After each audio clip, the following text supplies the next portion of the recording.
A very happy afternoon to everyone who has joined us in this virtual gathering. I hope you all have a great day ahead.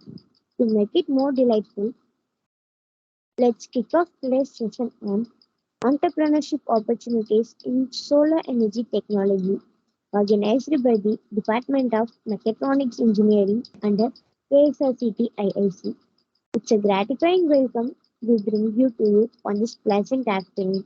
Hope you will have a great day ahead.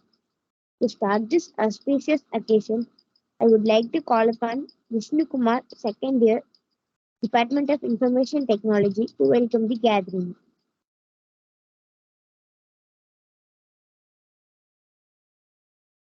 Day because every morning we wake up with a breakfast Hello. with and Dr. Rangasamy, KSR Education and Staff heartily welcome you.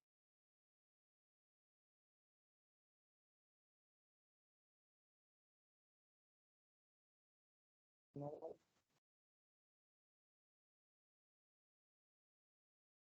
ask you the chairman of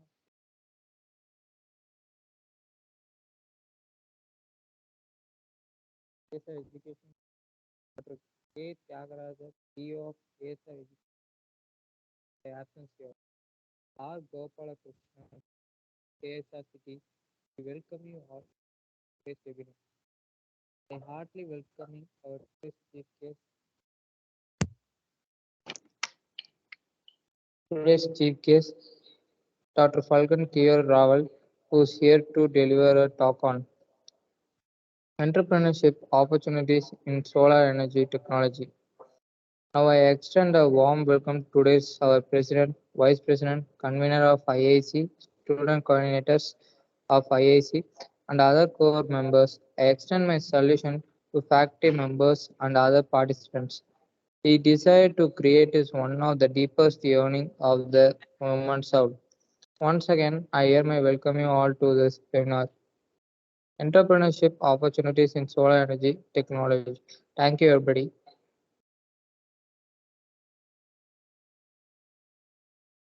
Thank you, Vishnu Kumar. If you absolutely can't stay positive, don't go negative. Just cruise neutral for a while until you can get back up. With this inspiring quote, let me take this opportunity to invite Sairam, second year Information Technology, to introduce the chief guest to the gathering. A delightful afternoon to everyone present here. Don't let your learning lead to knowledge. Let your learning lead to action. I'm so glad in welcoming our today's chief guest, Dr. Falgun Keyoor Raval, Department of Energy and Environment, National Institute of Technology, Tiruchirapalli.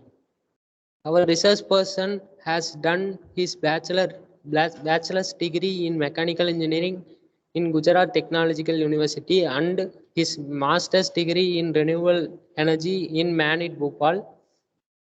As a JR research fellow in SPRERI Anand Gujarat, he got experience in field implementation, experimentation, and initial data analysis of research projects on nanofluids, thermal energy storage, and solar powered cold storage. Currently, he is a PhD scholar in NIT Tirchi. There he learned economic analysis. He has hands-on experience with the sophisticated instruments such as TGA, TGIR, DSC, etc. He also has experience in writing and publishing research articles related to his area of interest, phase change materials. He is skilled in ANSYS and Open Studio softwares. We are overwhelmed to have you here at our event, sir. I hope that we are able to seek guidance and imbibe something from your experience.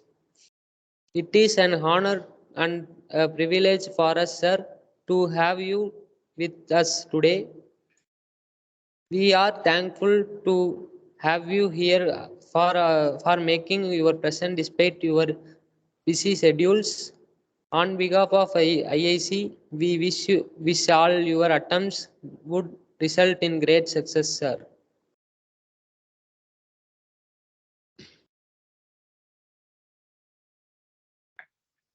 Thank you, Sairam. Now I would like to hand over the session to our eminent resource person. Please, sir, the floor is all yours. Yeah, thank you. Thank you for the very nice introduction. I hope I'm audible. Yes, sir, you're audible. Hello, Yes, sir, you're audible, sir. am I audible? Anyone from the audience member, please let me know so that I can go ahead with presentation.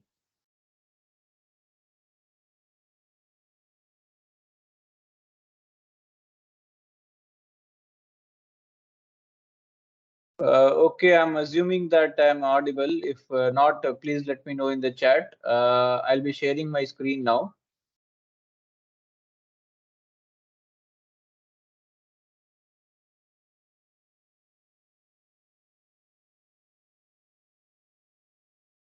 So today, as informed, today's lecture will be on solar energy technologies, recent trends and opportunities in entrepreneurship related to the field. So this is the content that I'll be covering briefly. So first we'll talk about solar energy technology basics, like what is solar energy, like how it's what different technologies are utilized to basically capture the solar energy and utilize it. And we'll talk about some about the Indian scenario in terms of solar energy, like what is the current statistics and what are the policies of government. Then we'll move on to recent trends and advancements in solar energy conversion technologies, like what people are doing research on, what new developments are there in the field, and then we'll briefly see the entrepreneurial opportunities in the field of solar energy conversion technologies, and we'll conclude with the future outlook and conclusions. So if anyone is not comfortable with the pace that I'm taking the lecture, please let me know so that I can reduce the pace.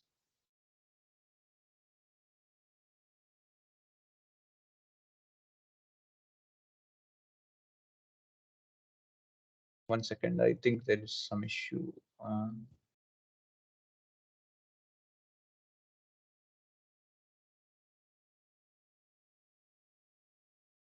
Yeah, so basically solar energy originates from, as you know, the name sun, and it is generated due to thermonuclear fusion that occurs inside the core of the sun. Okay, so due to this thermonuclear reaction, that is fusion, two hydrogen nucleus will get combined and form one helium. Due to that, very huge, vast amount of energy is released, and that energy comes out from the sun in terms of electromagnetic radiation, which is throughout the entire EM spectrum. Okay, so you have some visible light, some infrared, some ultraviolet, X-rays, radio waves. Okay, so and throughout this spectrum, all the different wavelengths and all the different frequencies will have a separate level of energies. So we have to make sure, like whatever technology we are using, that will be relevant to a certain wavelength or certain band of frequency. So that we have to utilize, that we have to make sure. Okay, so we'll see in upcoming slides like what those uh, are. So as you can see here in the next slide, here I've given the basically what is the potential of solar energy. Okay, so if you can see currently the world energy use sits somewhere around 16 terawatt years. Okay, in 1 year, and all other are given here, like coal is 900 terawatt years, uranium is 90 to 300, petroleum is around 240, then natural gas is around 215.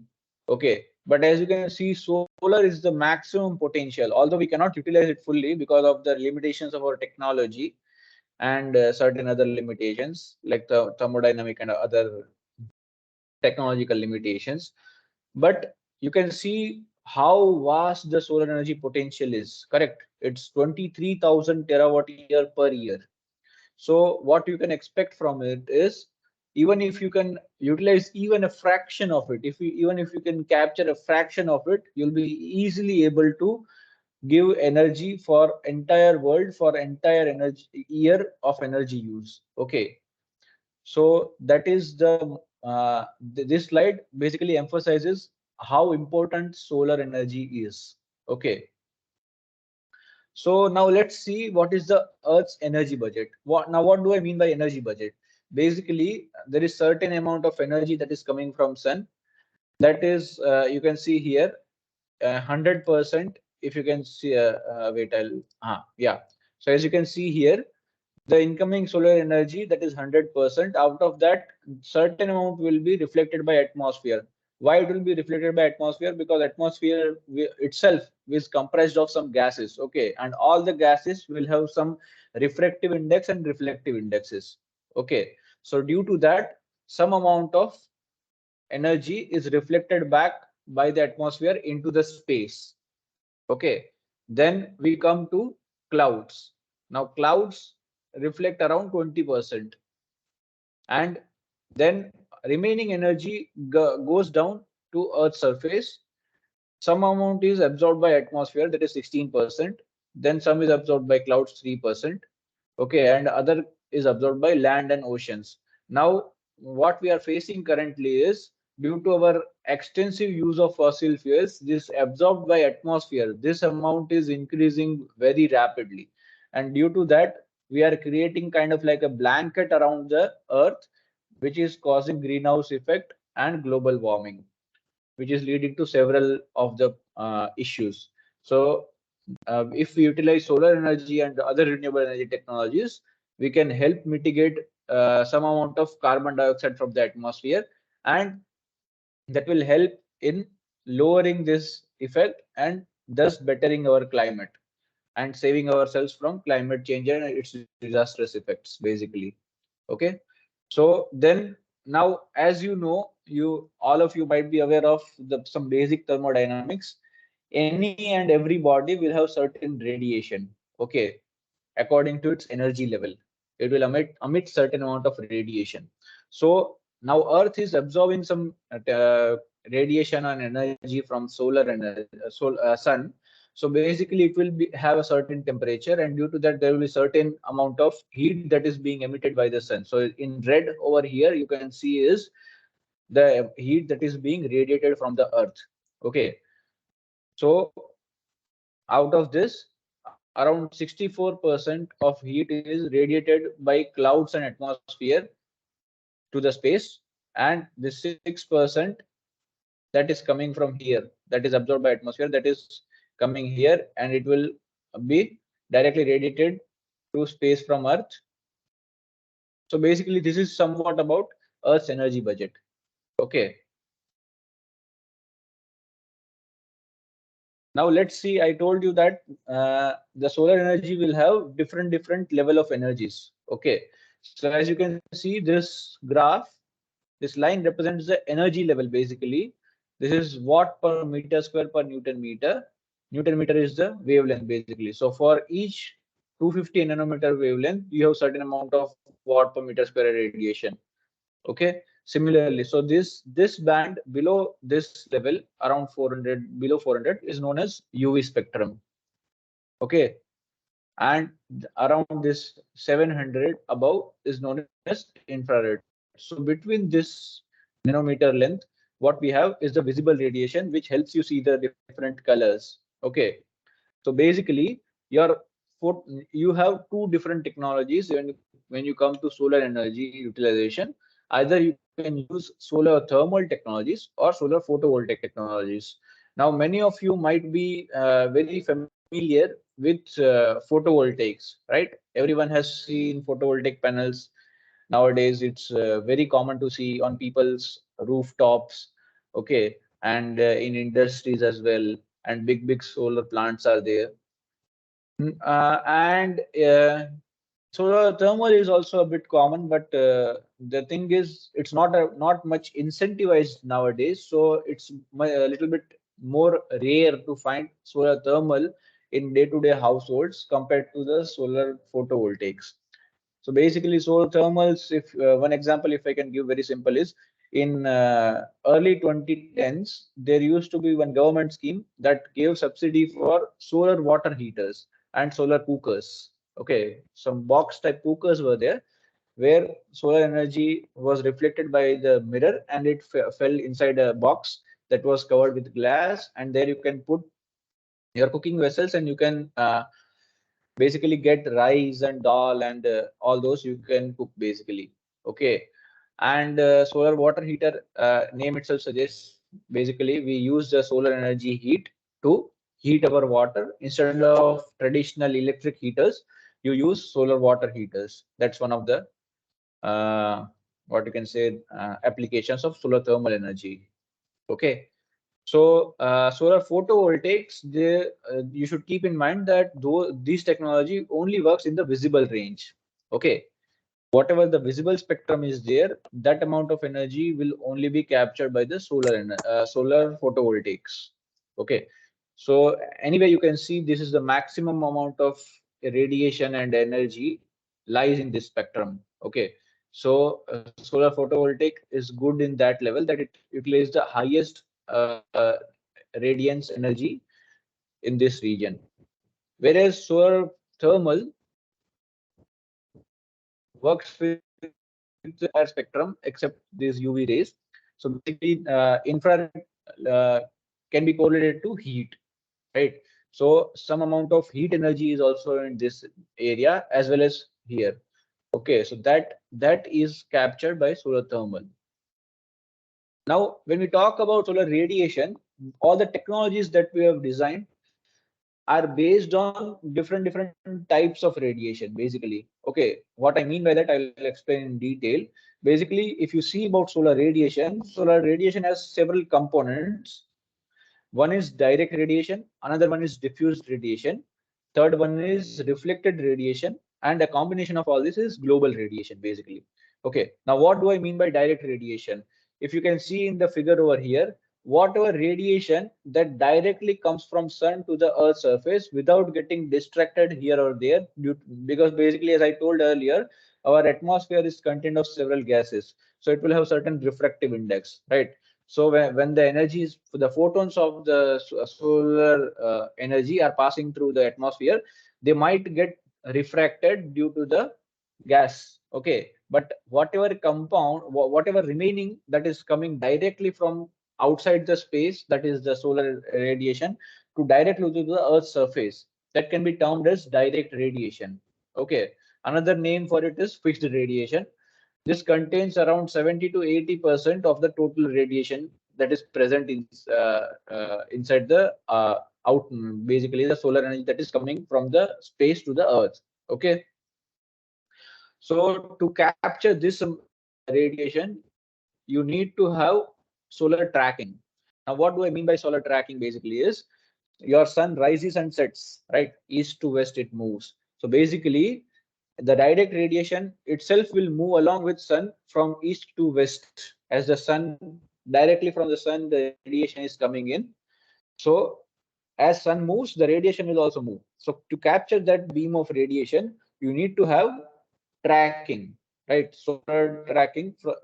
You can have basically there are two types of tracking. I will not focus much on that. You can read up about it if you are much interested in the technology.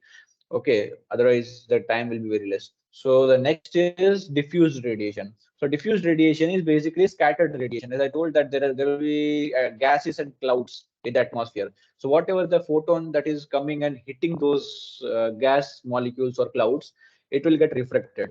Okay, so due to refraction, the energy will get diffused. Okay, and the diffused amount of energy that is coming down, that can be termed as diffused radiation, and it can be captured anyway if you keep just your solar collector at horizontal surface. Okay. And next is reflected radiation. As we saw in the energy budget slide, basically some amount of radiation will be reflected back from the earth. Okay, so that is a very small amount of energy, but we need to account for it if we want to do accurate calculations. Okay, so and global radiation is a sum of all these three radiations. I hope the components of the solar radiation are clear here. Okay.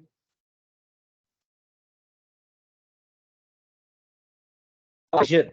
Okay, if I cannot directly say that okay, this much amount of energy is coming in, this much amount of energy is direct radiation, this much amount of energy is diffused radiation. Okay, so how do I term that? So for that we have an instrument called pyranometer. Okay, this pyranometer has the complete radiation, that is global radiation. Global horizontal irradiance can also be termed GHI. Okay, so basically what's the principle of this is, it certain amount of photons will strike the sensor. As you can see here, sensor is there, and due to the striking photons, there will be certain amount of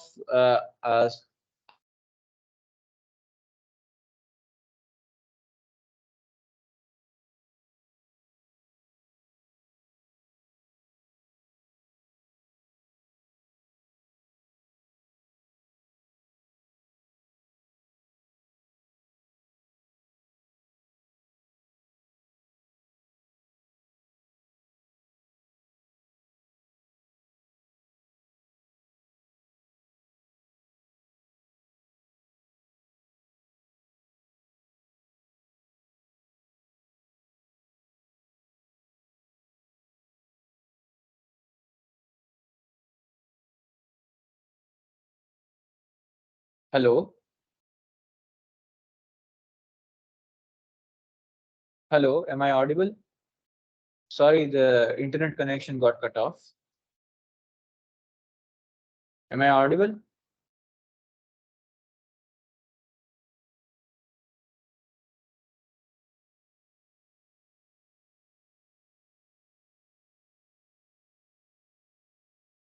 Hello. Yeah, I think it's audible. Let me resume the presentation. Sorry for the inconvenience.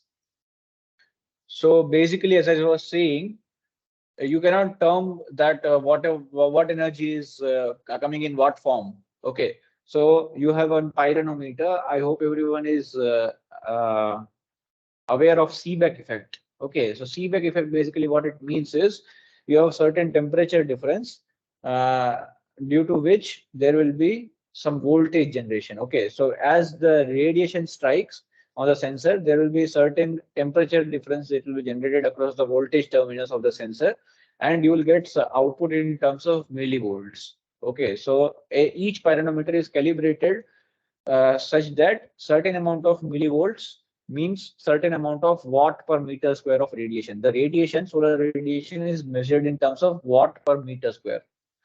1 meter square of area is receiving how many watts of energy or power, basically. What is the unit of power? So how much solar power is getting incident on certain 1 meter square area? That is how the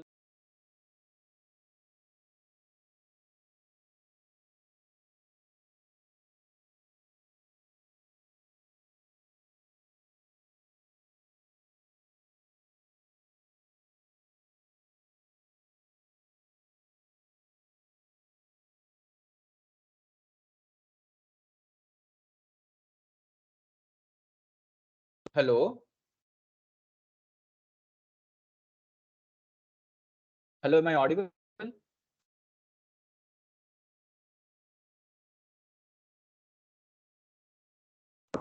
Yes, sir, it's audible.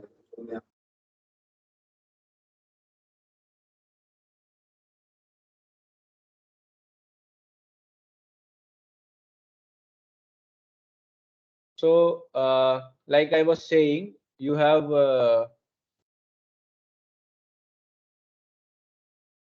certain amount of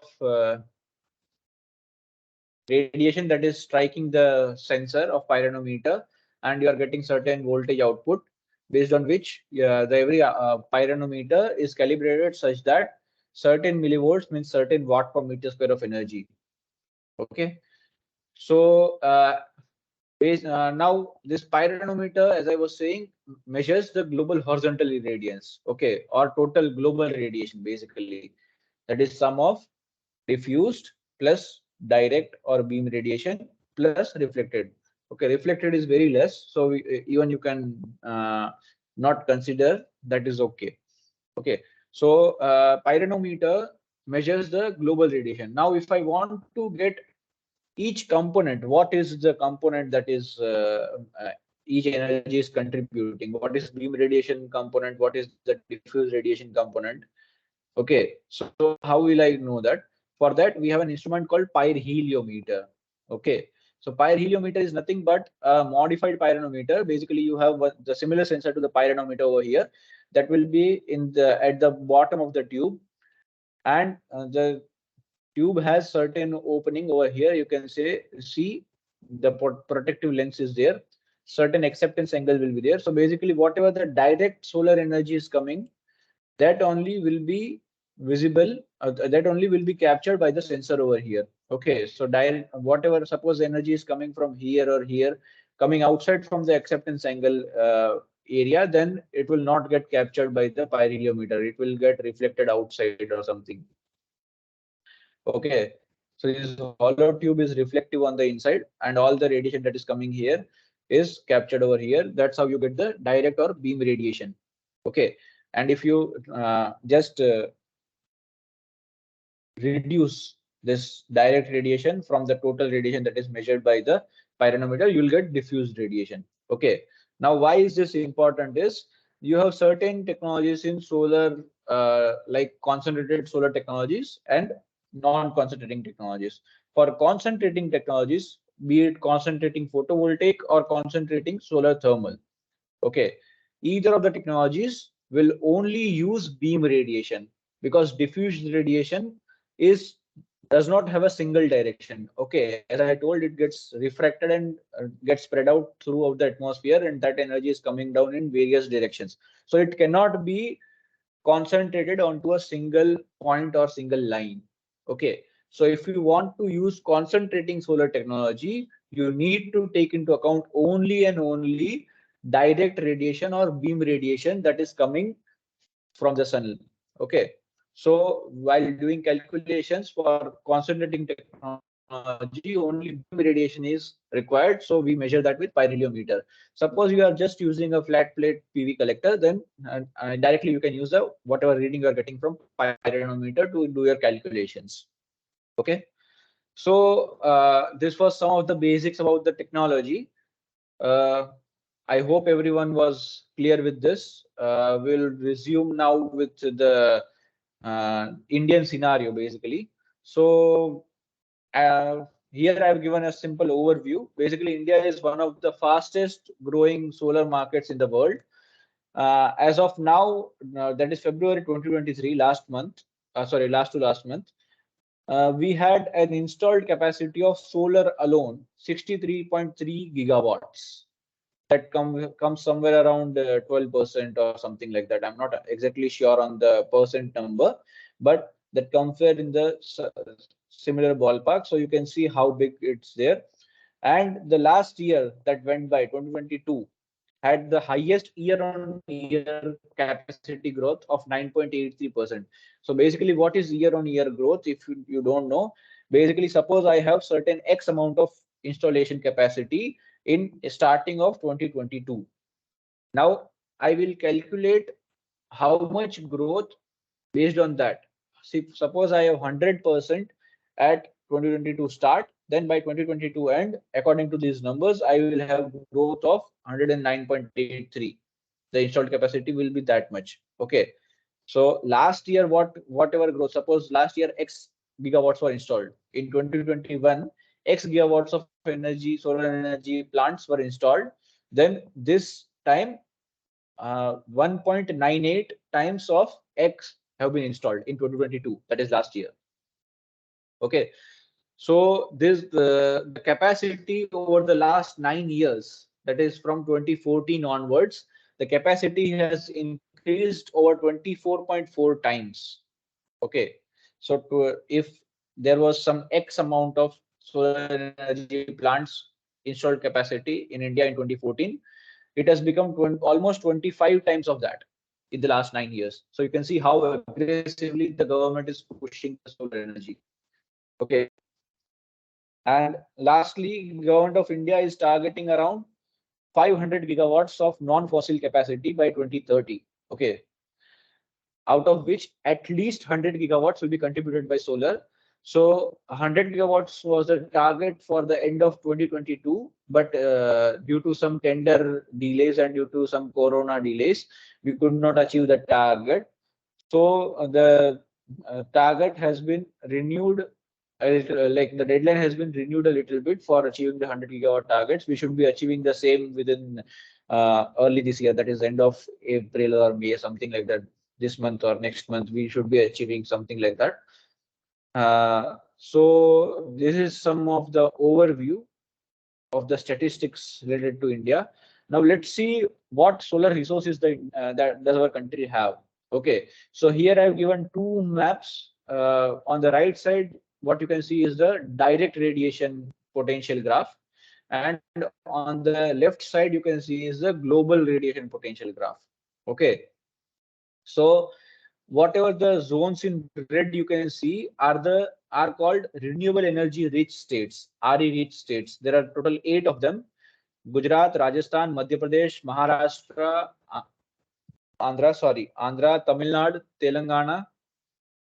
Okay, so all these 8 states have a very large potential of solar energy that can be exploited, and many of these states have also committed. After Gujarat, I think Tamil Nadu has become the second state which has stated that no new coal-based power plants or fossil-based power plants will come up in their state. Okay, so these states are heavily focusing on solar energy these days.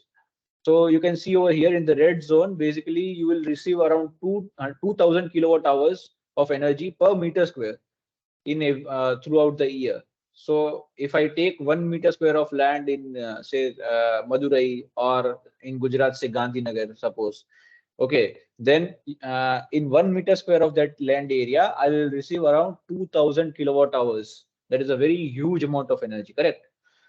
Then all these states will have around 250 to 300 sunny days in a year, and the daily radiation will average somewhere around 6 to 8 kilowatt hours per meter square. Okay, this right side is the DNI that I'm not the basically direct radiation that I'm not focusing on much, because we will not be seeing the concentrated technologies as it is not in the scope of this lecture. If you want to learn more about it, you can either read it or contact me. I will gladly help you out in that regard.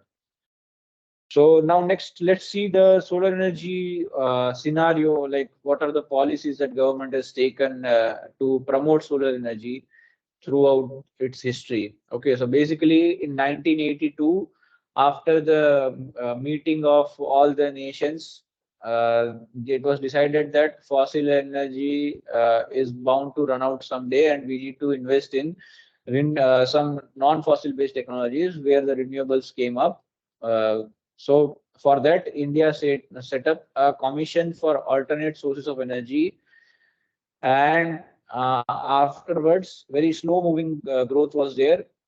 Then in 2003, Electricity Act was passed, which mandated certain amount of electrical energy should be generated by solar energy. Then further amendment on that was done with help of National Electricity Policy in 2005, and it was further enhanced by the tariff policy in 2006 and integrated energy policy in 2006. So basically these policies, what together from 2003 to 2006, what these policies basically mandated was that every supplier or distributor has to generate certain amount of energy and distribute certain amount of energy using renewable sources, either let it be wind, solar, biomass, anything.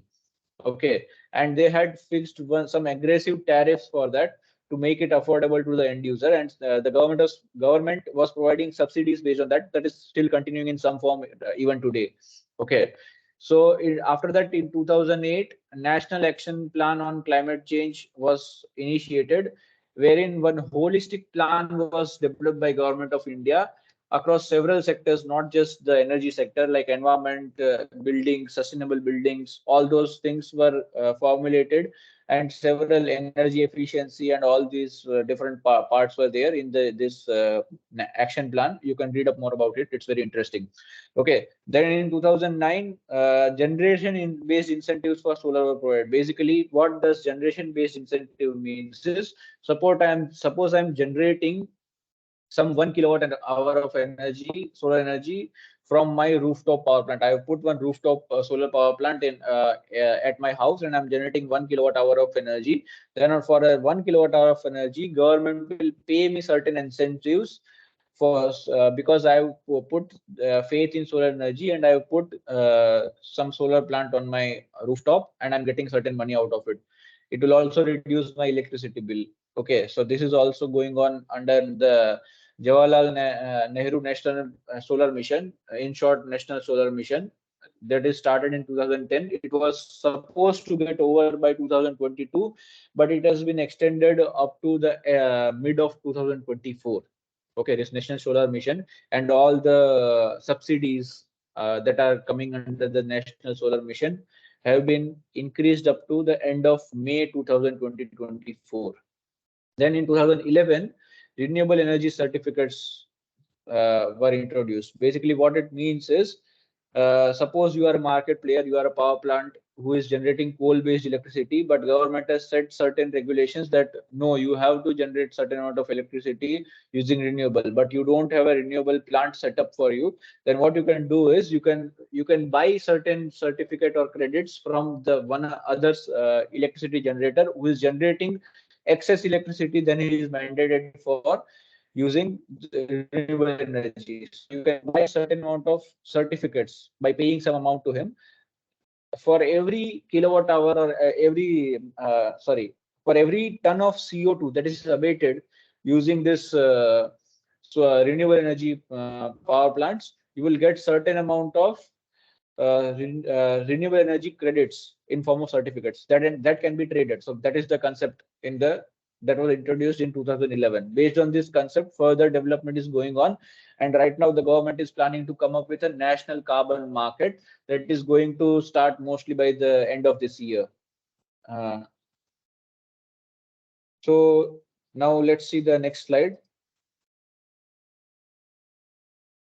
So here I will brief a little bit about the National Solar Mission, as it's one of the marquee policies and framework that is done by India in recent years.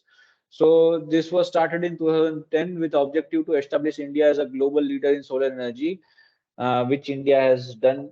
Basically, we are, I think, third or fourth in terms of renewable energy, and in terms of solar, I think we are second or third, something like that.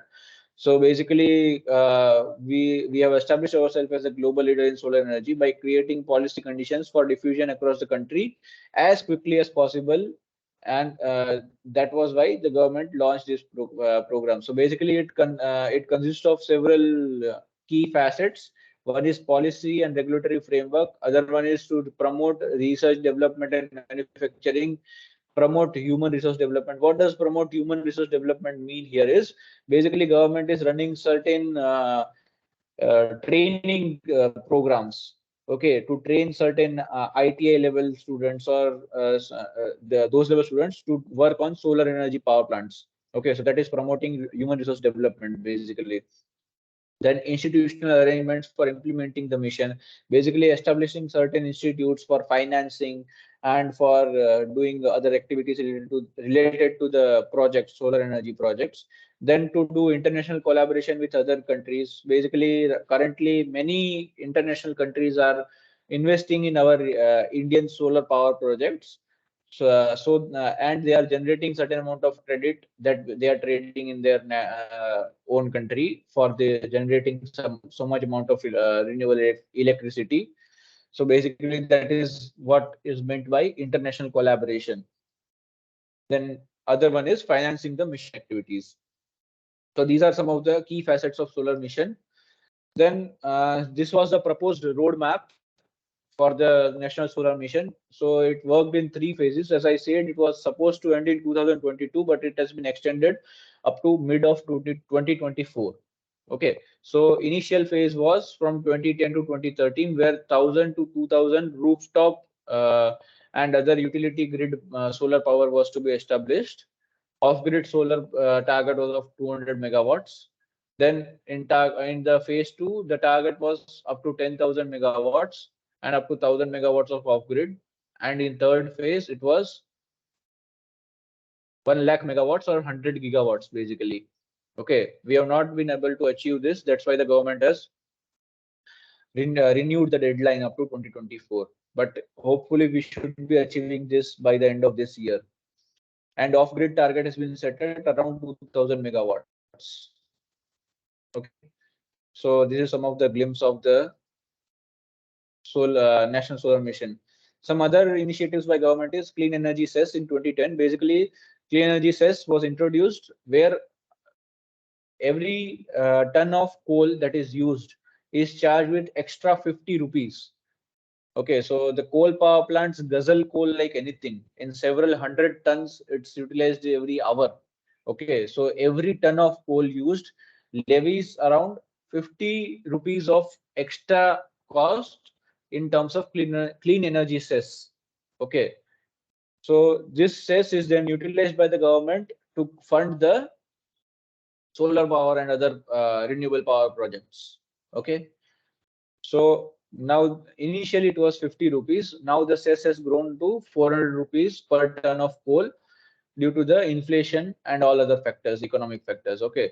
The next one is corporate social responsibility. CSR was introduced by government in terms of renewable energy to initiate and encourage the growth of private sector. Your Tatas, your Birlas, okay, Ambanis, all those big house, Wipro, okay, all these big firms, they were encouraged to give some amount to towards the solar energy or other renewable energy projects, basically. Okay, so that's under CSR. Then International Solar Alliance. These are some of the new initiatives now we'll be talking about. Earlier were the old initiatives that were already in motion. Some in the recent years, like last 5 years, 4 or 5 years, some good initiatives have been started by the government. One of them is International Solar Alliance. Basically, this has been proposed as a dedicated platform which will connect all the solar resource rich cities through government contracts, bilateral and multilateral organizational contracts, and some partnership between the various industries of various countries.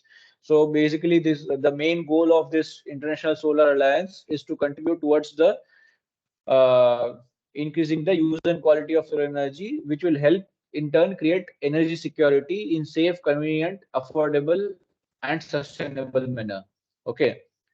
Under this alliance only, one new initiative was also launched in 2018 by PM Narendra Modi during one of the meet of this solar alliance. That was named as One Sun, One World, One Grid, OSOWOG. Okay, we will see a little bit about it in upcoming slides. So one of the other initiatives is the Green Energy Corridor project. In the previous slide, we saw that there are 8 RE states, correct? So basically, what government has done is it has encouraged several uh, different distributors and other companies to set up transmission lines between these rich renewable states so that easily the renewable energy can be suppose some excess amount of energy is generated in Gujarat, renewable energy, and it is needed by Tamil Nadu. Then there will be a dedicated transmission line that will connect Gujarat and Tamil Nadu, which will transfer some amount of energy from Gujarat to Tamil Nadu, renewable energy. Okay, so this will help integration of renewable energy, all the renewable energy state, and better transport of renewable energy among these states, which will increase the scale of renewable energy projects basically. Okay, so under this project, government is funding around 9,400 kilometers of transmission lines and substations.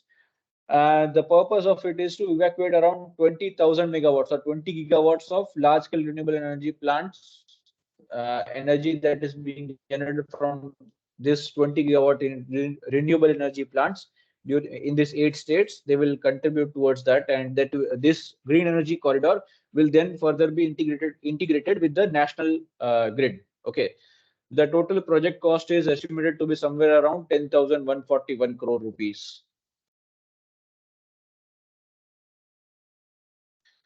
So I mentioned the OSOWAG project, right? So basically, this is very ambitious project that has been proposed by our Prime Minister Modi, where he has given a call for international countries, around 140 countries in the, basically there is a belt between Tropic of Cancer and Tropic of Capricorn that is near the equator.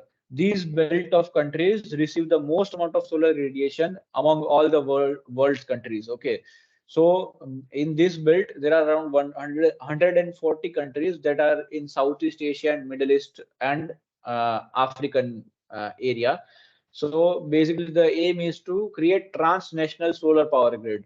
So connect the national grid of India with national grid of, suppose, say Saudi Arabia or say Vietnam or other Southeast Asian countries. So basically, connection of all these grids to help facilitate transfer of solar energy that is being generated somewhere in excess and somewhere in need, then it can be transferred easily. Okay, it was first proposed in 2018, and the idea is sun never sets. So basically, suppose there is morning in Japan, then there will be night in Saudi Arabia. Okay, so then there is, as you know, most energy consumption, if you see the energy consumption graph throughout the day in any country throughout the world, the maximum energy is consumed during the night times, because people run so many instruments at their homes. Okay, ACs, TVs, lights, all these things are run at people's homes that consume so much amount of energy. So one will be, that will be the peak. Okay, so Japan is generating certain amount of energy that can be then transferred to, suppose, say Saudi Arabia, which there where night is there. Okay, so during very fluent transfer of energy is able to uh, happen between these countries, and this will help reduce energy security problems of so many countries. Okay, so this was planned to be headed by our Ministry of New and Renewable Energy, and the technical and financial support was to be given by the World Bank. But currently, due to certain geopolitical scenarios, this project is on hold. Hopefully, it will be started very soon. Okay, now next we'll see some recent trends and advancements. I will mostly be focusing here on solar PV only, because government and all, not just government of India, all the governments around the world are focusing much more on solar photovoltaics than solar thermal power nowadays. Okay, so basically, as you can see in the figure over here, you have three commercial based technologies. One is thin film technology, polycrystalline technology, and monocrystalline technology. Okay, and every solar panel has certain components. The minutest component of the solar panel is known as solar cell. Then if you put all these cells together and connect them in series and parallel, you will get a solar panel. If you put so many solar panels together and connect them in series parallel, you will get a solar array. And so many solar arrays, when connected together, will give a solar panel system or solar power plant. Okay, so now let's see what are the trends and advancement in terms of efficiency of a solar cell. As you know, every machine or every technology will have certain efficiency. Okay, so currently there is the whatever the commercial available solar modules are there, they have a capacity efficiency of somewhere around 13 to 15% of that in that ballpark. Okay, so suppose 100 watt of energy is received by 1 meter square solar panel, solar photovoltaic panel, then you will have only, out of that, only 13 to 14 watt of energy will be converted into electricity. Okay, rest will be wasted. not wasted, it is not utilized basically. You can term it as a waste or anything basically.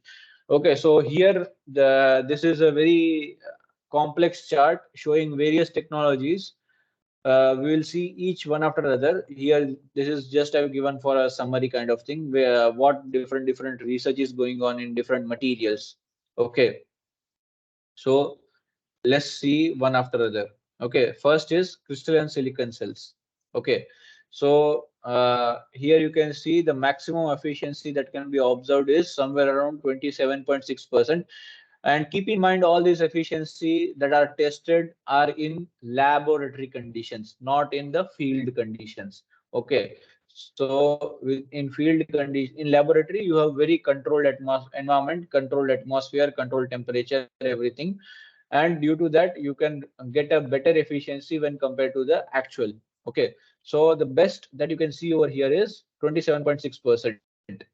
Okay, that is single crystal concentrating type of. Okay, I told earlier there are two types of technologies: concentrating solar technology and non-concentrating solar technology. If you talk about non-concentrating technology, then single crystal or monocrystalline will have highest efficiency of somewhere around 26.7%.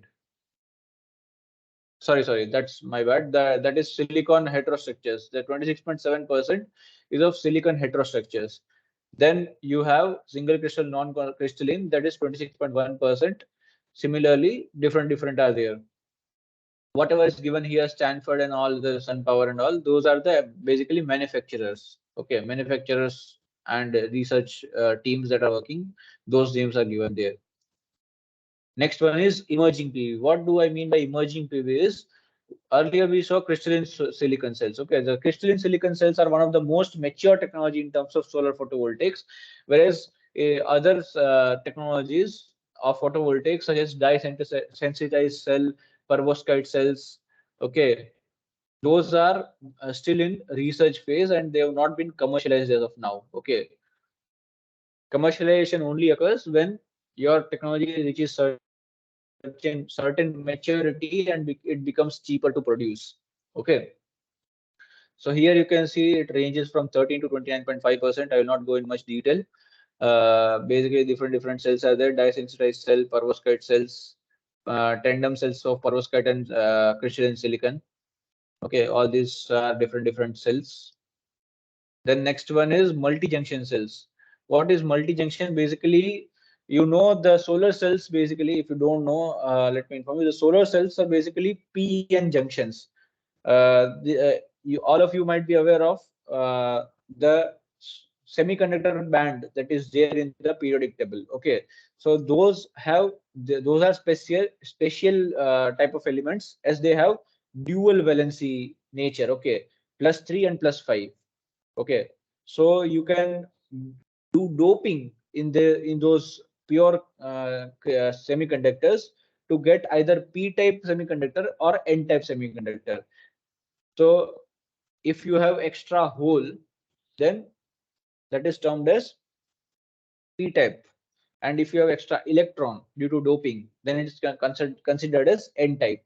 Okay, so whenever you mix both those, sandwich both those p-type and n-type semiconductor, you will get a p-n junction. When this junction is basically what solar cell is. Okay, so here multi-junction solar cell means there is not just single p and n junction, multiple junctions are there. Okay, that can be achieved by either lattice method or metamorphosis. Okay, those different methods are there, so you don't need to worry much about it. It's very much deeper research related things. So, but you can see these multi-junction cells have the maximum efficiency that is ranging from around 33% to 47%. Okay. Next one is thin film technologies. Now, thin films are also not much commercialized. Some commercial available thin films are there, obviously, but it's not as prevalent as the crystalline silicon cells. Okay, so for those, the efficiency ranges from 14 to 23.5%. Then next one is efficiency of solar module. Okay, we have seen efficiency of solar cells till now. Okay, now we'll see of modules, because some interplay will be there between when so many solar cells are connected together. There will be some interplay due to which certain losses will be there. So here, what is given here is different types of solar modules. Okay, in under silicon modules, you have silicon multicrystalline, then monocrystalline, passive emitter, rear contact, that is PERC. Okay, all these are basically electronic terms. You don't need to go much into detail about it. Just know that these are different types of available modules. Okay, and the efficiencies range from above 8% to 40%. Okay, but as I told, the maximum that lies is in between this range from about 10% to up to 18-19%. Okay, next one is advancement in solar cell and solar panel. We saw various efficiencies. What research is going on basically? Okay, what research is going on in terms of materials in solar PV? Next, we'll see what are the advancements. Okay, so basically some technologies and some techniques have been developed to better the efficiency of existing solar technology. Okay, out of that, one is passivation. What do I mean by passivation? Basically, what happens is, as I told earlier, you have p-n junction, correct? So there will be certain free electrons in the n type. Now what happens is, due to continuous the operation of solar cell, certain free electrons, instead of getting attracted towards the photon or hole, basically hole inside the uh, cell, PV cell, they get attracted towards the back side, that is basically a dielectric that is sorry, a metal back is there basically. Okay, acrylic or metal back is there, that will attract these free electrons. Due to that, what will happen is the efficiency of the solar cell will go down drastically. So in order to avoid that, what the researchers and the manufacturers have come up with is, the behind the PV cell, there will be a certain small dielectric layer. What does dielectric layer play a role is, it will repel the free electron that is inside the PV cell, and it will send it back for the circulation. Okay, so backside passivation stops the electron from being captured and gives it a second chance to reach to an emitter and contribute towards the current that is being generated basically. So this will enhance the current generation. This will enhance the efficiency of the solar cell basically. Then you have heterojunction solar cells. We saw the multi-junction solar cells, right? So multi-junction is basically similar technology. So many are clubbed together. Now, this is one new thing that is being tried out, that is heterojunction solar cell. What does heterojunction mean is, basically you have different technologies. Okay, as I told earlier, monocrystalline, thin film, polycrystalline, okay, amorphous, different are there. Okay, so as you can see, this is conventional solar cell. You have a crystalline silicon wafer. This is your glass cover, and this is your backside. Okay, due to this non-homogeneity, you are getting largely non-homogeneous area is there. Okay, due to that, there is certain loss of solar output, because the photon that is coming from here, that is passing through only single crystalline wafer, and then it is striking the backside. Okay, so much amount of energy is lost here. Now what I'm doing here is, I'm stacking uh, one technology of photovoltaics on other technology. So basically, you can see here is ultra thin amorphous silicon layer. In between, there is thin monocrystalline silicon wafer. Okay, so between two amorphous silicon layers, you have one monocrystalline layer. So what will happen is, due to that, the photon will travel through all these three layers of solar cell, and then only it will go to the back panel. So you have much maximum capture of solar energy. This will enhance your solar energy capture multifold. Okay, so this is one of the new thing that is being come up right now, heterojunction solar cells. Then next is flexible or foldable solar panels. Nothing to say here. You can directly see, basically you have some film kind of thing upon which the solar cells are deposited. Okay, and it is kind of like a paper kind of thing, sheet. Okay, that can be rollable. It can be mounted basically on different curved surfaces. You have certain curved surfaces in your buildings. Okay, nowadays in modern architecture, some curved surfaces are there. On that, you can mount this solar cell for good capture of solar energy. Okay. Then next one is perovskite solar cell. Now, perovskite solar cell, what does it mean is, as the name suggests, the perovskite means it is ABX3 crystal structure. Perovskite is defined by ABX3 crystal structure. What do I mean by that?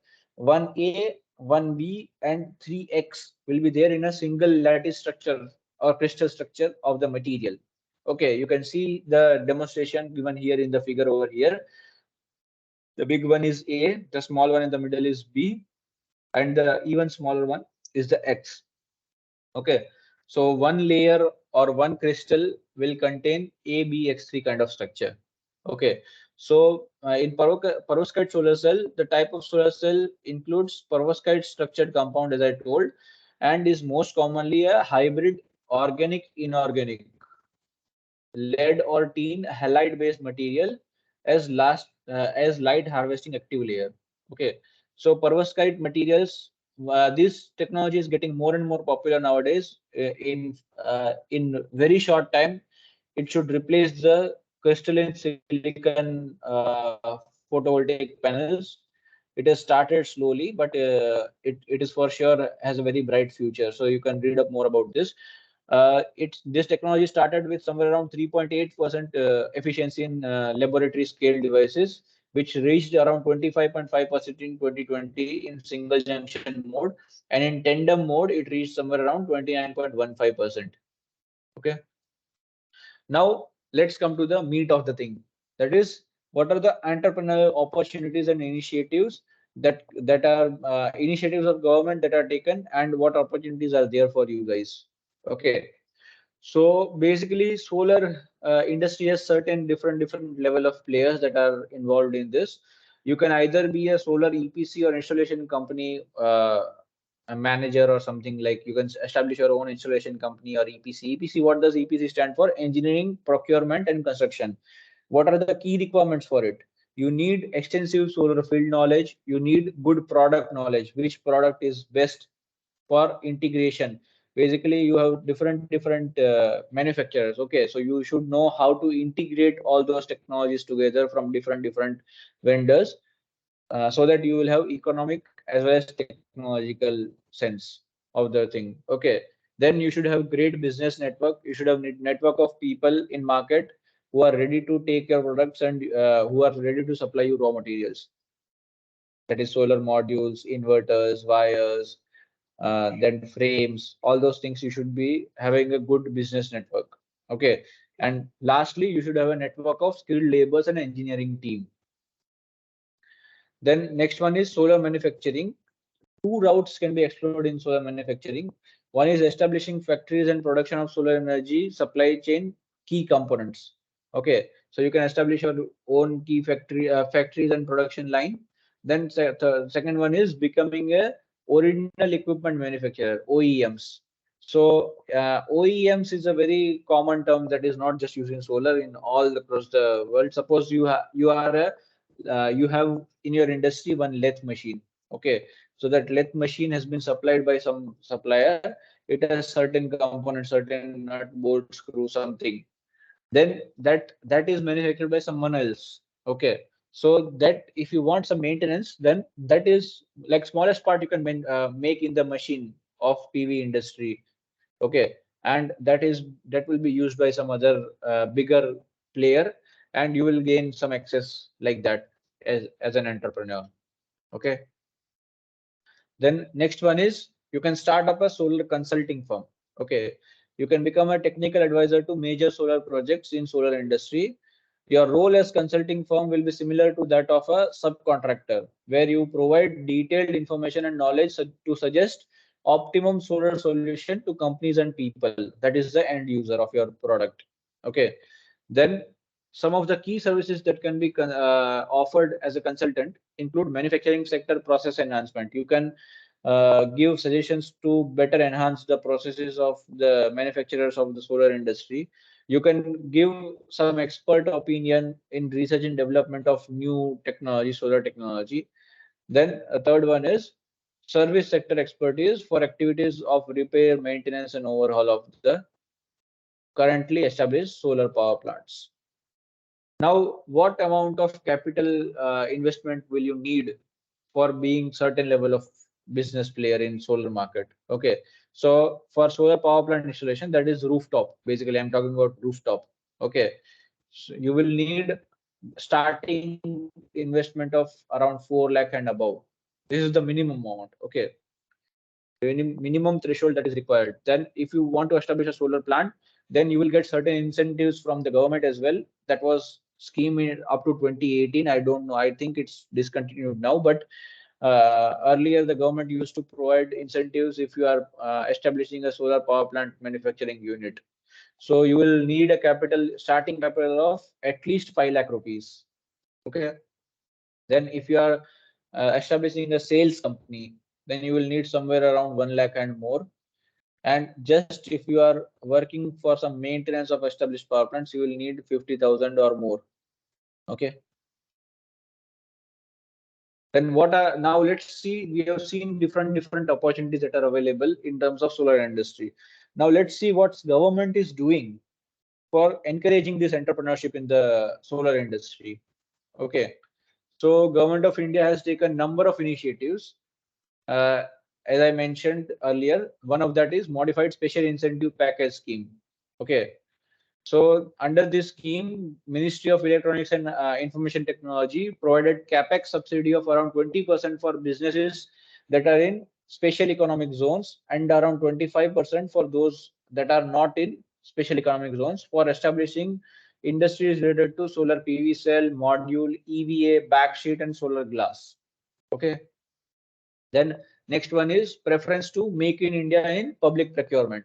So whatever public projects are there, government projects are there, in that government has mandated that all the procurement should be done in terms of make in India. Whatever the products you are purchasing for that project should be made in India. Okay, then third one is similar to that, domestic content requirement. So there is certain amount of solar PV modules and cells should be from domestic sources in order to avail government subsidies under schemes such as PM Kusum. PM Kusum is subsidy that you avail if suppose someone of you is a farmer, okay, and you want to put a solar powered pumping station in your farm, then you can avail this PM Kusum scheme. Okay, then next one is solar rooftop program. You already know solar rooftops, quite that is quite famous nowadays, so you might know about it. Then next one is imposition of basic custom duty on import of solar PV cells and modules. Okay, so government has announced that if any manufacturer is importing certain PV cells or modules from outside the country, then certain amount of custom duty they will have to pay to get it inside. So basically what it will create is, it will create a certain barrier. Okay, the supplier who is getting it from outside, he will think, okay, why to pay more money, I will get something from the country, within the country itself. Okay, so these came in effect from 1st of April 2022. Okay, then another one is production link incentive, PLI scheme for high efficiency solar PV modules. Okay, initially government gave contracts of around 4,500 crores under this scheme to several manufacturers who promised to build high efficiency solar PV modules and sell them. Okay, now additionally last year budget they added 19,500 crore rupees to the for this scheme, PLI scheme. Okay, then last one is renewable energy research and technology development program. Okay, so MNRE supports this scheme where it gives 100 up to 100% subsidy to government and NGO research institutes for bettering the renewable energy technology, and up to 50 to 70% of financial support for industries and entrepreneurs. Okay, so government has spent up around 62.5 crore rupees in the last 3 years under this scheme. Now, at the end, let's see what are the future outlook and conclusions. Okay, so from whatever we saw, we can see that there is a continued growth trajectory of solar energy it is expected to continue in the upcoming years, as it is the cost will be down. It will drive the further growth.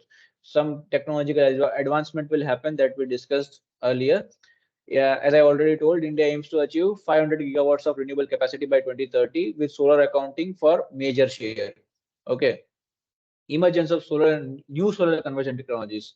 So new solar conversion technologies like organic cells, tandem solar cells, and solar fuels have potential to develop further and improve the efficiency of the overall solar industry.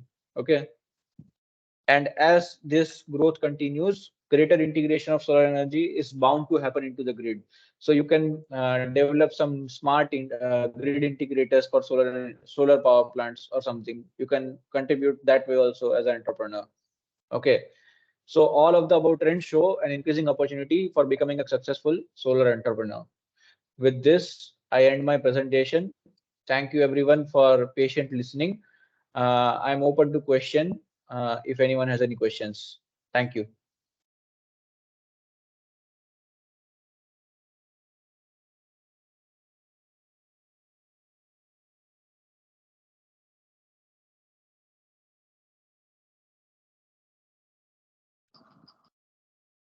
Hello. Am I audible, sir?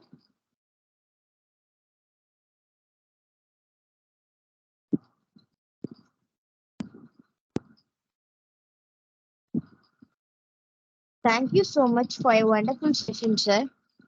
It's time for query session.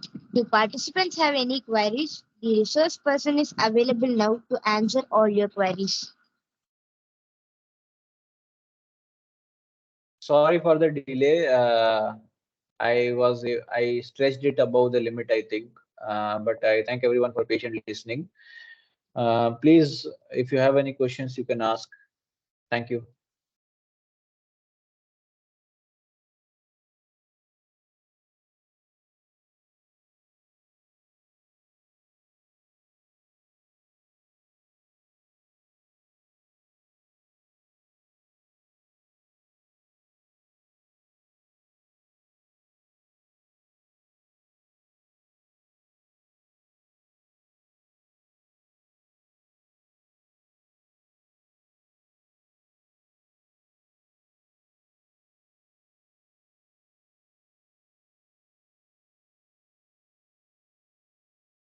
We hope that our audience has a clear vision and understanding of today's session.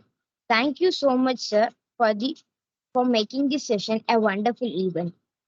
Let's wind up this evening with a warm note of appreciation. It's time to propose the vote of thanks. I would like to call upon Mr. Lokesh from the Department of ECE to propose the vote of thanks. Hello.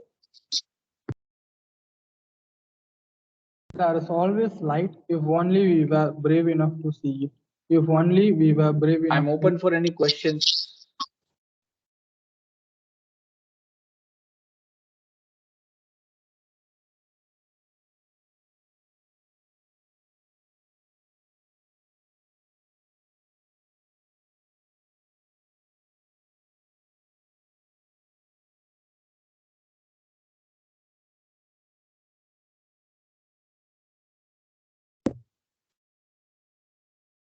Today, I take the opportunity to put all my gratitude into words. I consider it a great privilege to propose a vote of thanks to all the dignitaries who have witnessed it as a memorable and successful event.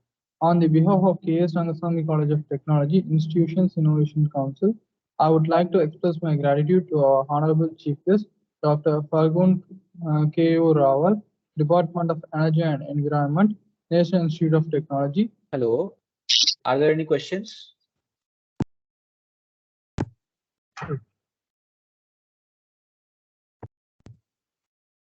Sir?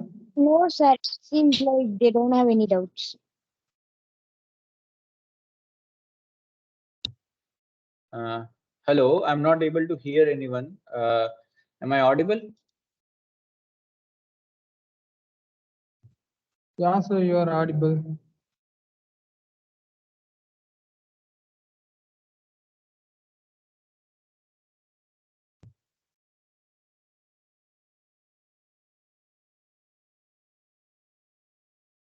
for taking his precious time out and delivering a speech on the topic entrepreneurship opportunities in solar energy technology.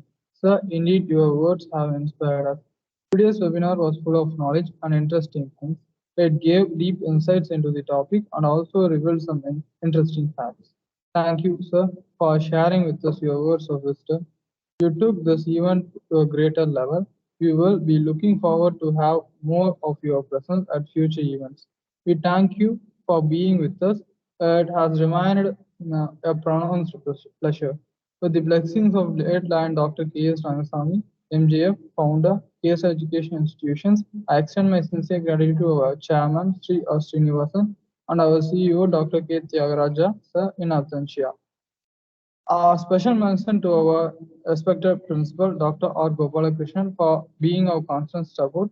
With a deep sense of appreciation, we thank our loving teachers for their untiring efforts. I would also like to thank the people who work behind the scene to make the event happen. Our president, vice president, and convener of IIC, faculty coordinators, and student coordinators also. Thank you to all the students present here for paying your attention and learning. The essence of fruits is always tested in the last, and we believe that the last will be the best.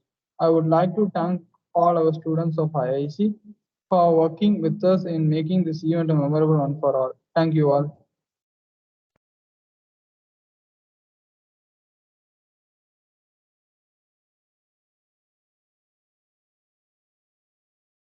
Thank you, Lokesh.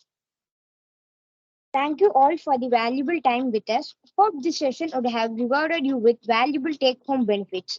A kind instruction, we request all the coordinators and faculties to turn on their videos to capture the moment.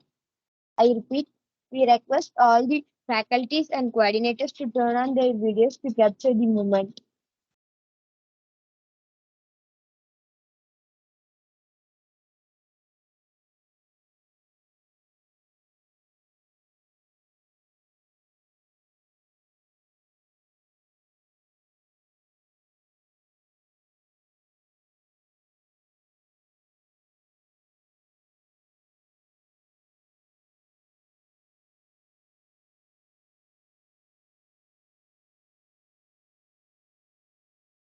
Thank you. Thank you all for the valuable time. The feedback link will be shared in the chat box. We request the students to fill it out. The meeting has ended officially now. Thank you all. This is Niveta signing off from MC Desk.